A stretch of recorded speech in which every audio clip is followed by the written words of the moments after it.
ঢালিউডের জনপ্রিয় অভিনেত্রী পূর্ণিমা ৯০ দশকের শেষ প্রান্তে রঙিন পর্দায় যাত্রা শুরু করেছিলেন তিনি। আর তখন থেকে আজ অবধি প্রায় আড়াই যুগ ধরে দর্শকের মন জয় করে চলেছেন এই লাস্যময়ী অভিনেত্রী। তাই তিনি তকমা পেয়েছেন দুই প্রজন্মের নায়িকা হিসেবে। বহু বছর ধরে সিনেমায় কাজ করলেও পূর্ণিমার আগের চেহারা আর এখনকার চেহারার মাঝে তেমন কোনো পার্থক্য নেই, যেন চিরসবুজ চিরচেনা রূপসী।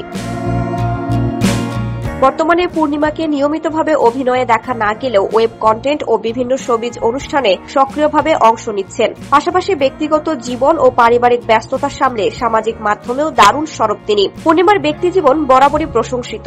নানা বিতর্কের বাইরে থেকে বরং নিজেকে পরিপাটি ও মর্যাদাপূর্ণভাবে উপস্থাপন করে চলেছেন। সোশ্যাল মিডিয়ায় রয়েছে তার বিপুল ভক্ত অনুসারী। নানান সাজ পোশাকে নিজেকে তুলে ধরেন তিনি, আর প্রতিবারই ভক্তরা তাকে দেখে মুগ্ধ হয়ে যান। সম্প্রতি এক সাদামাটা সাজে পূর্ণিমার কিছু নতুন ছবি ভাইরাল হয়েছে, যেখানে তিনি পরেছেন হালকা নীল সালোয়ার আর সাদা ওড়না। ক্যামেরার সামনে মিষ্টি হাসিতে পোজ দিয়েছেন নায়িকা, যা দেখে অনেকেই রীতিমতো আফসোস করেছেন।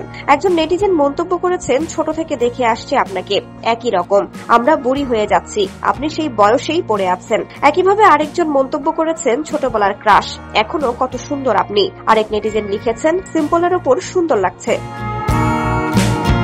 নায়িকা পূর্ণিমা ২০০৩ সালে মনের মাঝে তুমি ছবিতে অভিনয় করে ব্যাপক জনপ্রিয়তা পান। এরপর ২০০৬ সালে এস এ হক অলিক পরিচালিত হৃদয়ের কথা সিনেমায়ও তার অভিনয় দাগ কেটেছে দর্শকের মনে।